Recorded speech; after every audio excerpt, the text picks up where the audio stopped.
গুনাহের দোয়া, আত্মীয়তার সম্পর্ক, এই দুই দোয়া ছাড়া যত ভালো দোয়া করবেন ওই দোয়া হয় আল্লাহ নগদ কবুল করবেন, না হয় ওটার পরিবর্তে কোনো বিপদ থেকে আপনাকে বাঁচিয়ে দিবেন। এবার আরেকটা হাদিস শুনেন, আদাবুল মুফরাদ হাদিস নাম্বার 715।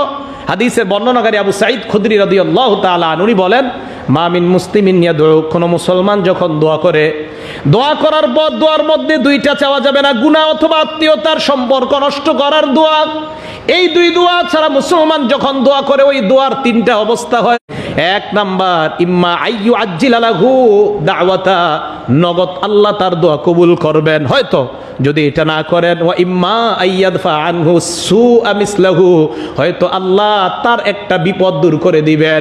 এটাও যদি না হয়, ওয়া ইম্মা আইয়াদাখিরাহা লাহু ফিল আখিরাহ, ওই দোয়াটা আল্লাহ তার জন্য আখিরাতের জন্য সঞ্চয় করে রাখবেন। কিয়ামতের ময়দানে আল্লাহ বলবেন, দুনিয়ার ওই দোয়াটা আমি কবুল করি নাই, ওই দোয়ার মাধ্যমে আমি আল্লাহ তোমাকে জান্নাতের মেহমান বানায়া দিলাম।